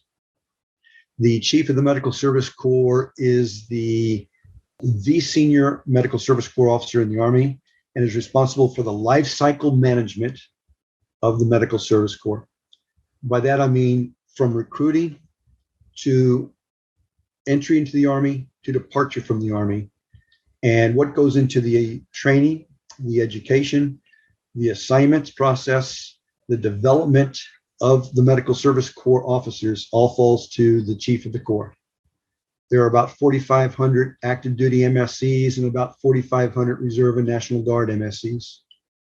And the chief of the Medical Service Corps is responsible for shepherding the individuals of the Corps and then the Corps as a whole from recruiting to entry to departure. In a nutshell. Yeah, that's a pretty good nutshell. What challenged your development as a leader in this kind of third stage of your career? What was kind of surprising to you? What did you really kind of have to be like, wow, this is different than I thought it might have been? If anything. I don't know where the surprises were, other than the general doesn't bark an order and everybody automatically submissively responds, but rather the general who succeeds is the one who understands that he or she is working through others. There is a time and a place for barking an order and expecting an immediate, subservient response. But those times are so infrequent and rare as to be ones that everyone kind of understands at the time. day to day, it's gaining consensus, even though you're the top dog in the room. It's letting folks hash out, even though you already know the answer. It's letting folks hash out their positions so that when you make a decision, they say, well, I was heard, I had my piece. Now let me go and accomplish what the old man told me to accomplish. So I don't know that I had any surprises other than barking in order as a general was not the right answer. And I was surprised that my jokes got funnier. That's good. Do you ever have conversations with field grades officers? So this is the level below general. So this Right. that people who are in that second phase of their career. Do you ever have conversation with folks and look at them and say, you could be a general, here's what you need to do. Here's what I would say you should be. What advice do you give to them? Do you give any advice? Given, I mean, again, we already talked about how small a chance this is. So Right. I don't answer the question if they say, how do I become a general? Okay. but if we're having a career discussion, yeah, and there is someone who has the right assignments to that point and the right temperament and what I perceive as the right skills, sure, I'll talk to them about what kind of assignments they might want to pursue if that's what they're interested in. It's of no value to pursue that as a single goal if not selected, you realize your career has been wasted because you're not prepared to do what you want to do on the outside. And so this officer with whom I talked about command and was wondering if she should take the command or not. I said, well, what are you going to do if you don't take the command? And she outlined the opportunities that were there for her. And I said, those seem like perfectly good opportunities that are not going to necessarily hurt you as you move forward. You will be lacking this skill or this assignment success, which could impact on your look for flag officer. And she said, that's not my goal. And so it's helping the individual work their way through that. Now, if she said, well, that is my goal, I would have taken the conversation in a different direction and would have said, well, this is what you're going to miss out if that's your goal. So it's a matter of helping the individual reach their own conclusion, but giving them honest feedback. And then if they do, let's say that they think they have a shot at flag officer, and I think they have a shot at flag officer, then we can start talking about, well, here are the 2 or 3 kinds of jobs you should do next that would be helpful for you, most of which will require a board to select you for. So how do you get prepared for that board? What do you need to do next so that when the board looks at you at whatever you're doing next, you pop to the top? So you had this incredible 35-year career. If you could go back in time to 1977 and talk to Lieutenant Rubenstein, what would you say to him as he boarded the plane to Germany? Yeah, I was told not to do anything stupid. I would have said what I tell people today and have throughout my career. And if any of my talks have been taped, you'll see them there. Do every job better than it's ever been done before. Go in there, unless your intent is to go in and just strictly pay back your time due and leave. You already know that. But for the rest of us, go in and do every job better than it's ever been done before. When I went into the 1st and 7th Infantry, I went in with that mindset.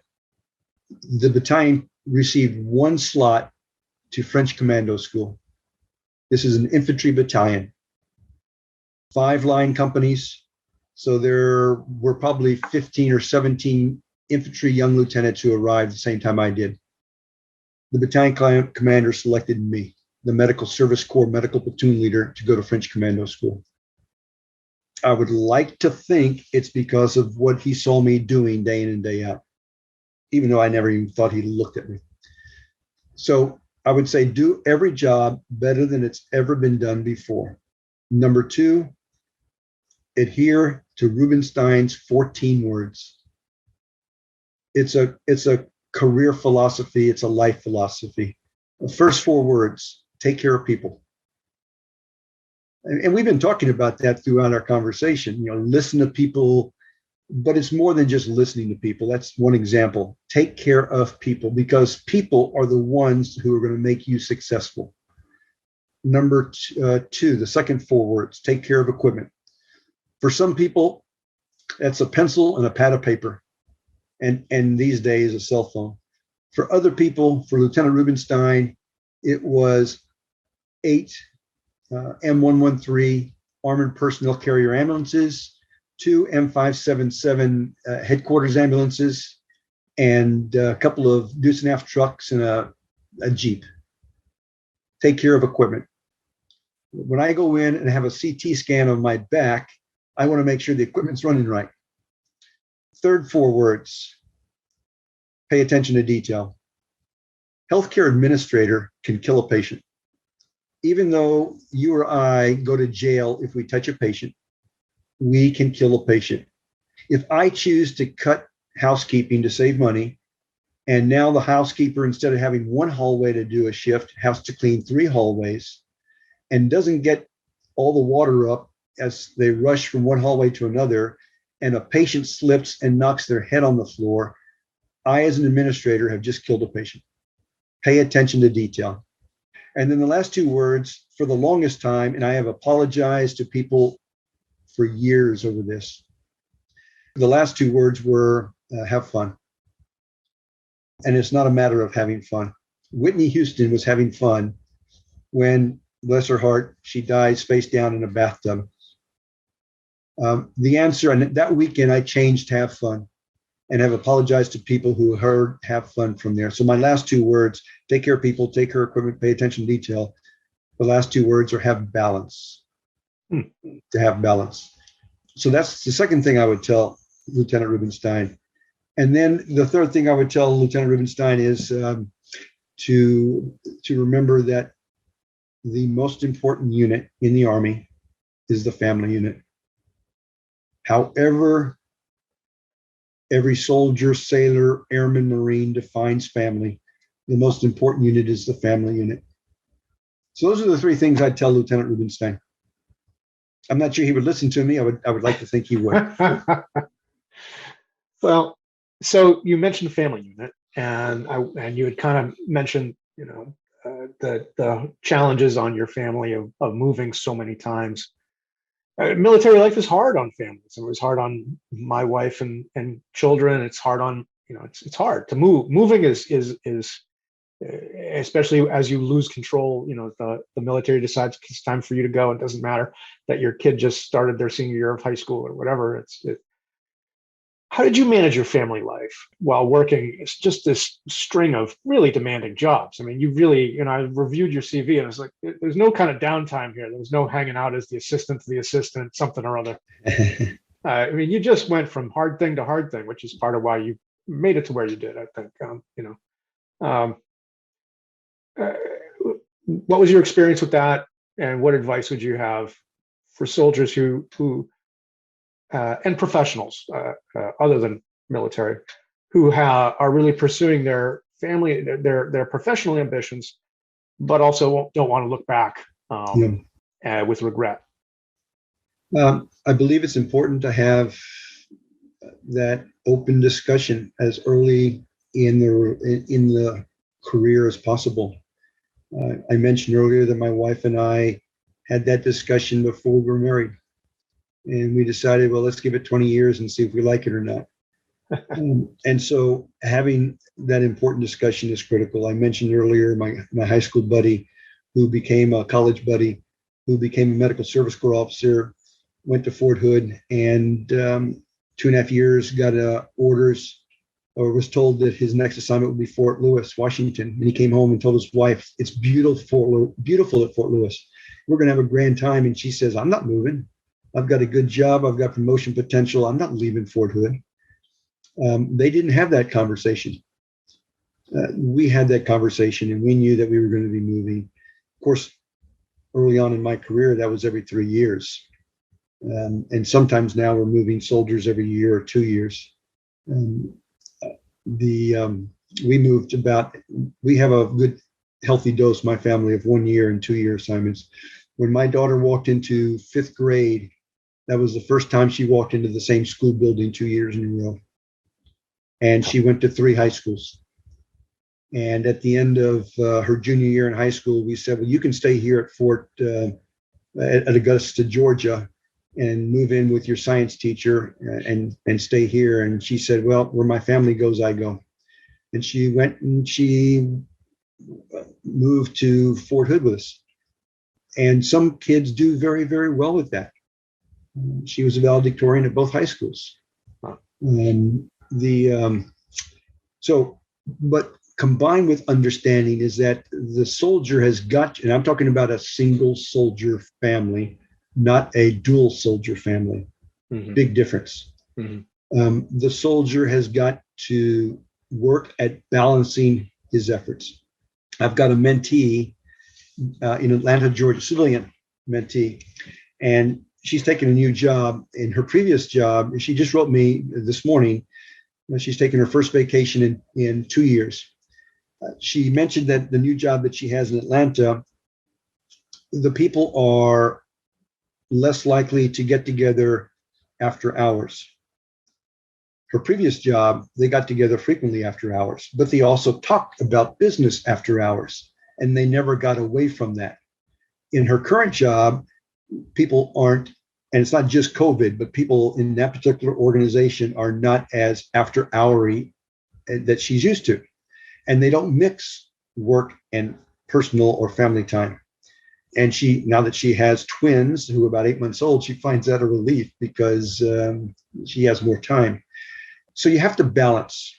When I was chief of staff of ERMC, I lived in Heidelberg. My family lived in Landstuhl because we didn't want to move my Landstuhl kids go to high school at Rubenstein Air Base, which is a typical 900-person student American high school.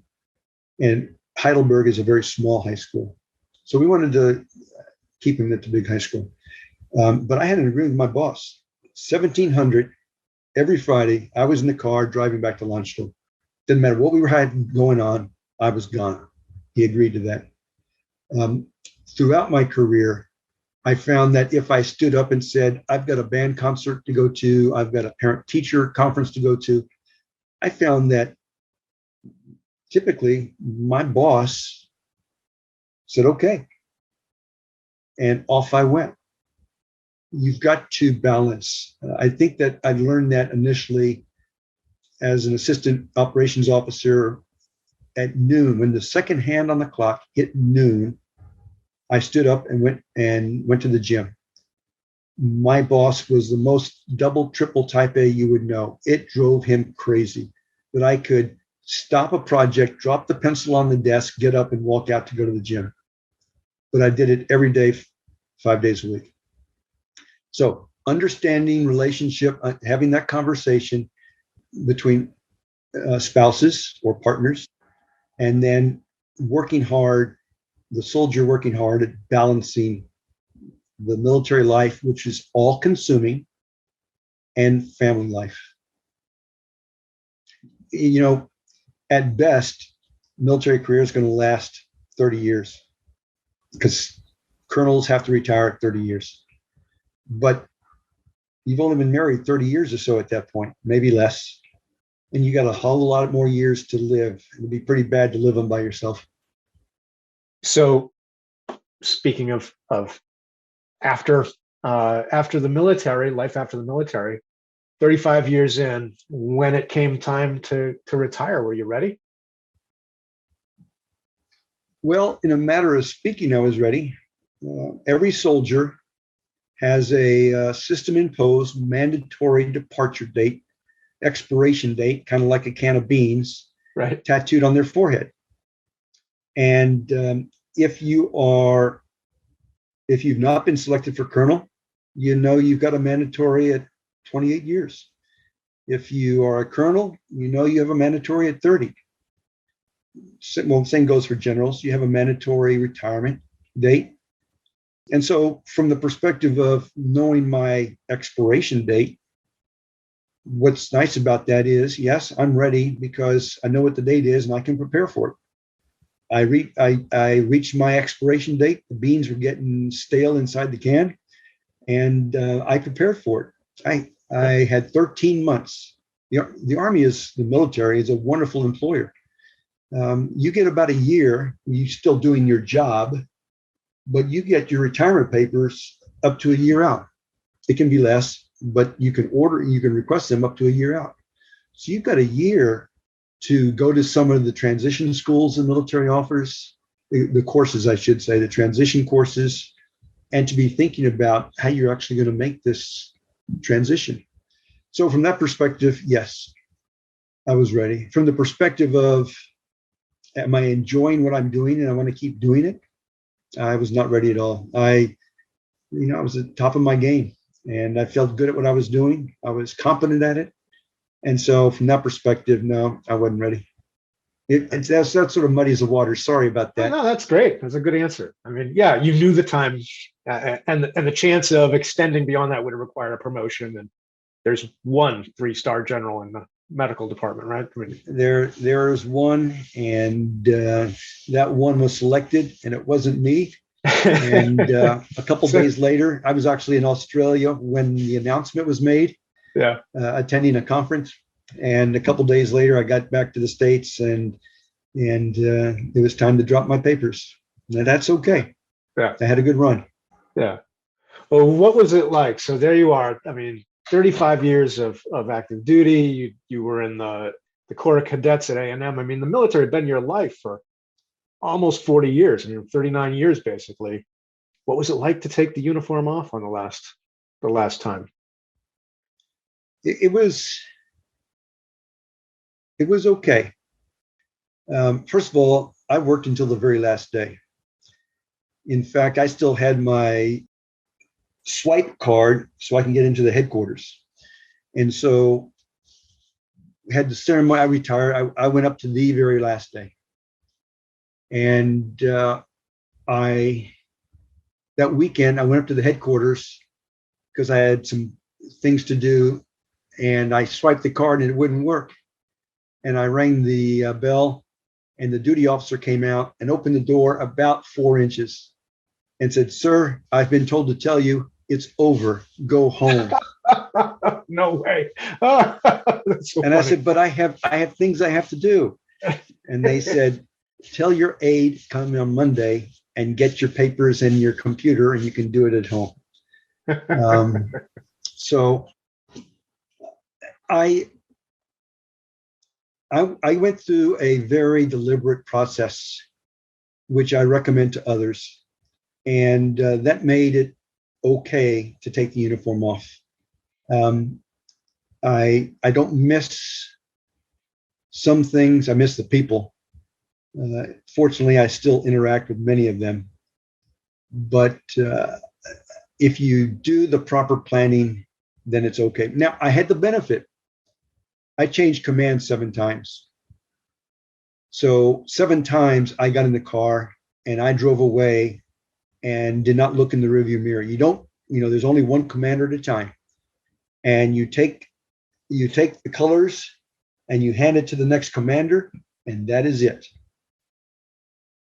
So I was comfortable in walking away, having done it 7 times and not looking back. And so I did my planning, which I recommend to others, and I didn't look back. Now, that's easy to say in San Antonio when I've got Fort Sam Houston, and I'm still invited to ceremonies and such. Yeah. But the prior 6 times when you handed over the colors, you were moving on to another assignment. That time was the end, right? So that time was the end. That makes it a yeah, little bit tougher. Yeah, yeah, you're right. That's yeah. true. Oh yeah,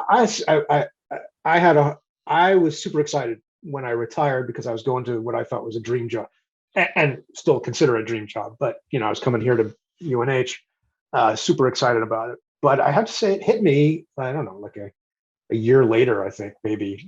Just like wow, I miss a lot of things about my time in the military. Um, yeah. So I want to ask you. So you retired in 2012. So thank you for sharing your story. It's great. Um, you obviously made your preparations. Part of which I assume was to establish your initial relationship with Texas State. Was that something you had already kind of had lined up, or was that something you negotiated after the fact? No, that was not lined up. Okay. When I talk about planning, what I tell folks to do is in a quiet room somewhere, no distractions, just by yourself. To number one, sit down and come up with a list of things you want to do. And after you have exhausted that list, you start a second list, things that I need to do. Typically financial, possibly family. The third thing you do, still alone and quiet, is you see where they merge and how they might fit the things I want to do and the things I need to do. And then step 4 is to sit down with your partner, whether that's a spouse or a partner, or however you describe that, and say, here's what I want to do, what I need to do, how it fits, what do you think? And so that's what I did. The phone call from Texas State came out of the blue. In fact, I had spent my number one was I don't want to work full time. I didn't want to do that. My number 2 was I want to develop the next generation of leaders, having no idea what that meant. And then it went from there. On the I need to do side was nothing. We worked hard for 35 years of sacrifice to build up a war chest. So financially, I didn't have to do anything. As far as family is concerned, my wife and I graduated from high school 15 miles from Fort Sam Houston, the headquarters I had at Fort Sam Houston. So we're home. So as far as need to take care of family, already here. So I didn't have needs. They merged very nicely. Then I got the call from Texas State out of the clear blue. Okay. Well, so as I alluded to at the beginning of the podcast, I really wanted to talk to you today. Setting aside your fascinating career, I really was interested in kind of your thinking about what it was you wanted to do as this second career, because I've made a similar decision. I wanted to teach young people and help them get launched in their careers. But I mean, you could have easily walked into a high-level role in a civilian organization. I imagine you probably had lots of people talking to you about what's next. So why did you decide you didn't want to work part-time? I mean, so you were financially set. That's great. But a lot of people who don't still have that, need to, they want to go. What made you decide I want to get into the, not to work part-time. I want to, I want to focus on developing leaders. I have spent most of my military career developing leaders, developing younger soldiers, both commissioned, warrant, and non-commissioned, as well as civilian colleagues for their next step. And I really enjoy that.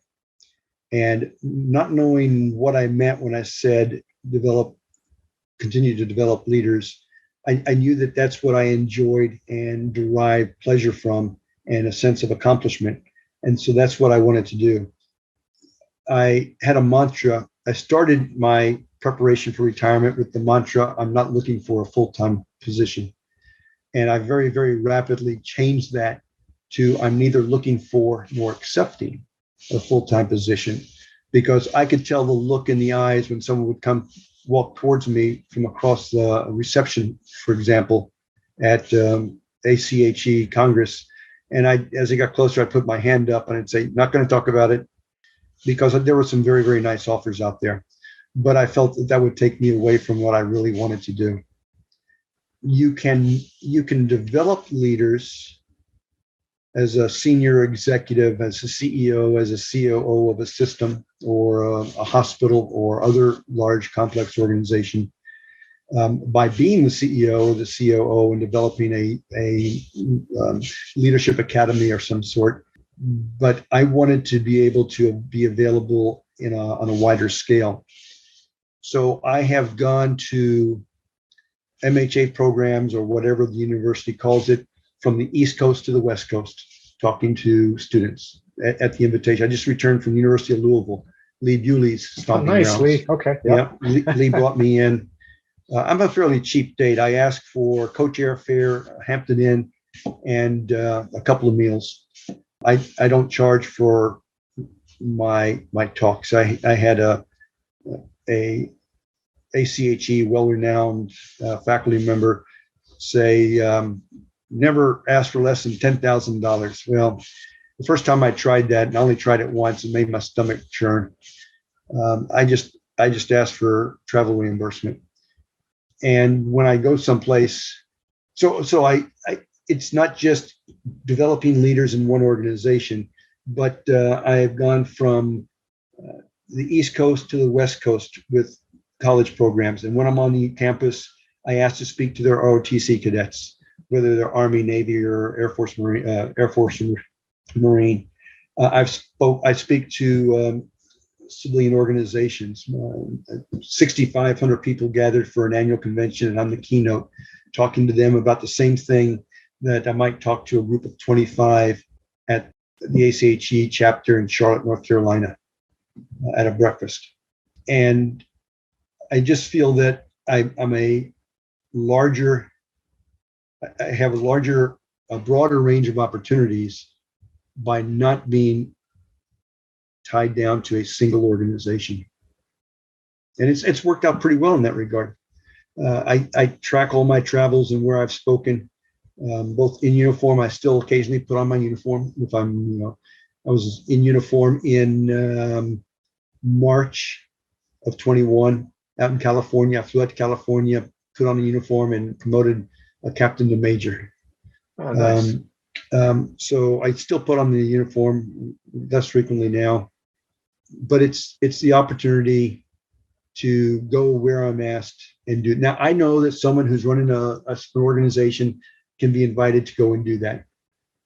But the third part to I teach, I talk, I travel. The third part is I like the freedom, and my wife and I wanted the freedom to travel. My mom, 88 years old, says, "You traveled for 35 years in the Army." And I said, "Well, no. I went when the Army told me to go for 35 years. We flew to Kentucky, and we were with our grandsons for about a month. We flew back here.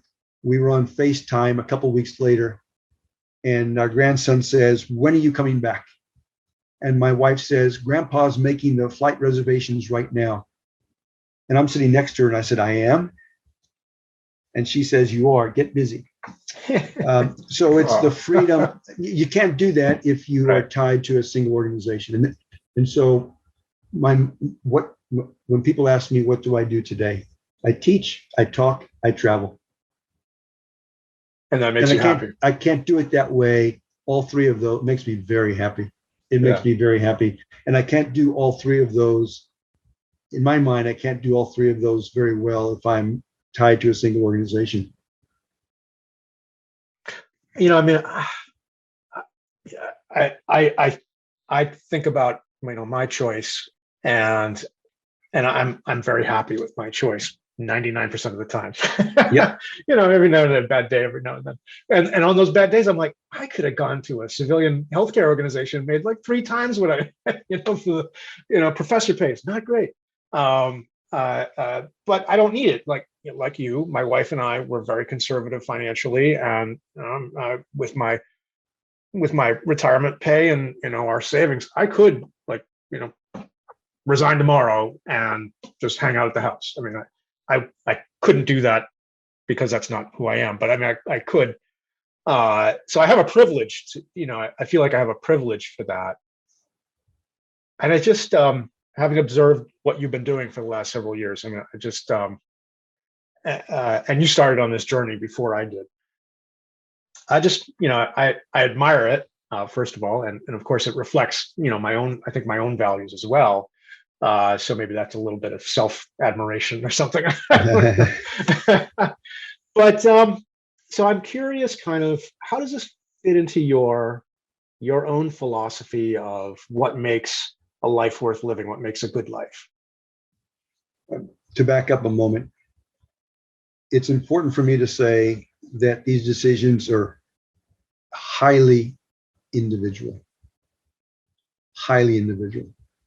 My finance professor at Baylor was George Geisen.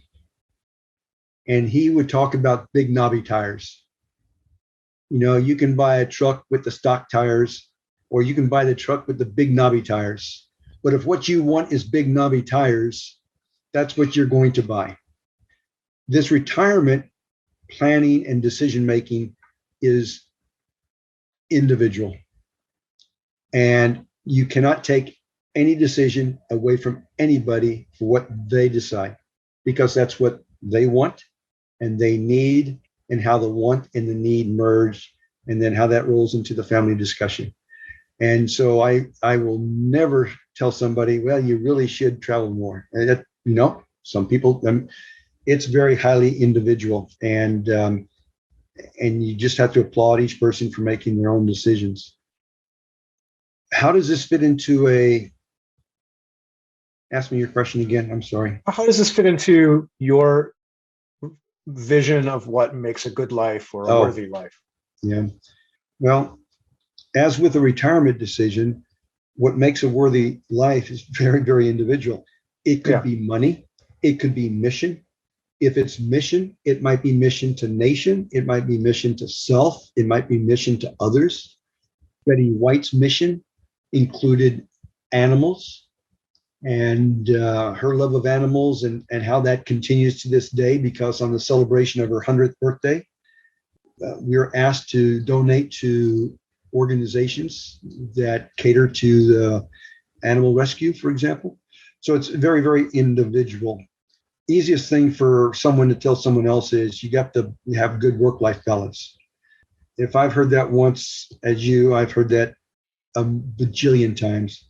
And I always put my hand up, or want to put my hand up and say, how do you define that? So this idea of a worthy life, it's very individualistic. For me, it's mission, and it's mission to others.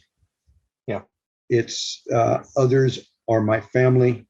Others are those people around me who I want to help get better at whatever pursuit they're getting better at, whether it's a leader or a technical manager, a technician who's managing, but not exclusively leading. When you think about a worthy life, I think about I don't know how old this movie is now, 30 years or so, Mr. Holland's Opus. Mm-hmm. Right. And this guy is going to be is going to write the next great American musical opus. And that's his goal. But he realizes he needs a job. So he goes and he becomes a high school music teacher. And 30 years later, he has not written his opus, and he retires from the high school. And he considers himself a failure until on the occasion of his retirement, he's brought into the auditorium.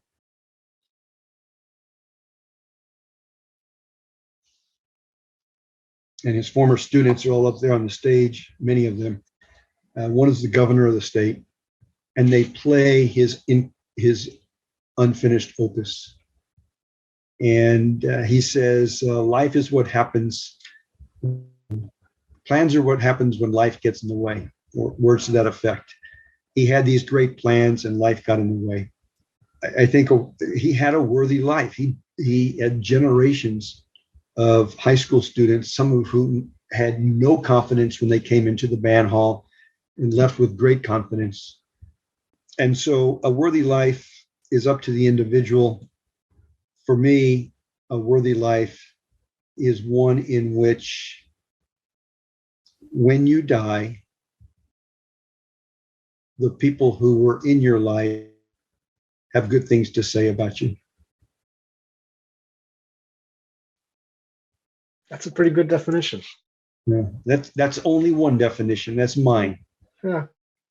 Well, I have to say, to be fair, I'm putting you on the spot with that, but this is like my 80-something interview, and you are the very first person I've ever asked that question to. Oh, so, lucky me. Yeah. Well, yeah. I look forward to, when you post this, I look forward to hearing what I said.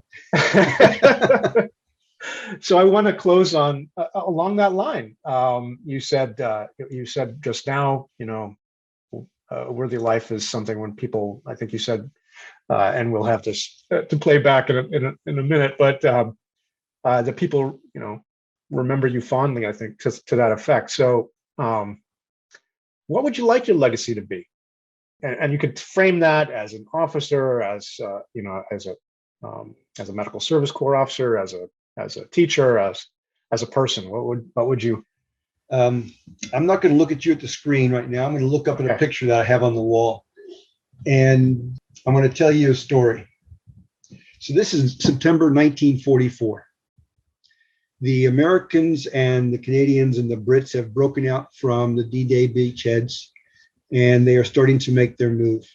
Part of that breakout is to move south and west to take the port of Brest, France, in the northwest corner of France. The Allies intended Brest to be the port of debarkation for munitions, bullets and such, for people, for equipment, for supplies to support the War II fight in Europe, for that European part of the fight. And it was the largest port on the Atlantic seaboard, and that was the goal. And so the 8th Infantry Division has the mission to take the port of Brest. Defending the port of Brest is the 2nd German Airborne Division, commanded by Lieutenant General Hermann Ramke. And Hermann Ramke is given the mission from Hitler: defend at all costs. Now, you're an old soldier yourself. You know that that's a real life, honest to goodness mission, to protect and defend at all costs. Defend at all costs means die in place. You are to defend to the last man.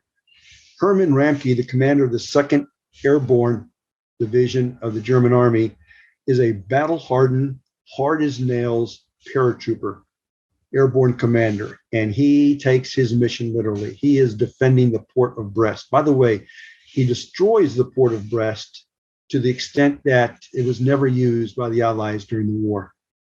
So the 8th Infantry Division is fighting against the 2nd Parachute Division, and Hermann Ramke is doing his job as he's been ordered to do. And it gets to the point where this just is not acceptable anymore, even to Ramke. And so he sends surrender orders over to the American side. And the Americans say, got it, come over to the bunker and surrender to the commander. And so Ramke gets in his vehicle and he goes to the American bunker where he's told to report. And he gets out of his vehicle. Lieutenant General 3-star Hermann Ramke is standing there, and out of the bunker comes Brigadier General 1-star Charles Canham. This is a true story. And Ramke comes to stiff attention because in the German way of doing things, a 3-star general does not surrender to a 1-star general. 3 stars surrender to 3 stars. And Ramke, standing at attention, stares down the 1-star American commander, actually the assistant division commander for support of all things, Canham, Charles Canham, and says, "What are your credentials to accept my surrender?" Canham has soldiers behind him. Canham sweeps his arms behind him, pointing to the American soldiers, and he says, "These are my credentials." The picture I'm looking at, the painting, is by Rick Reeves, titled "These Are My Credentials." That's how I want to be remembered, by the people who I touched during their military or civilian lives, whether they were soldiers or never in the Army. The young mentee that I told you about in Atlanta has not spent a day in the Army. The lives that I have touched feel that they are better because of me being in their orbit. That's how I'd like to be remembered, by those people who I believe are my credentials. Over.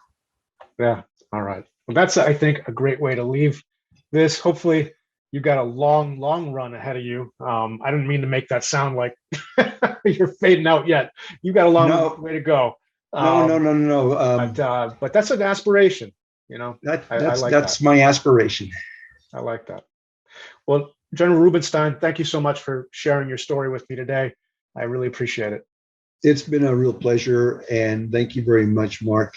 To you and to your listeners, I appreciate the opportunity. I'm humbled by it.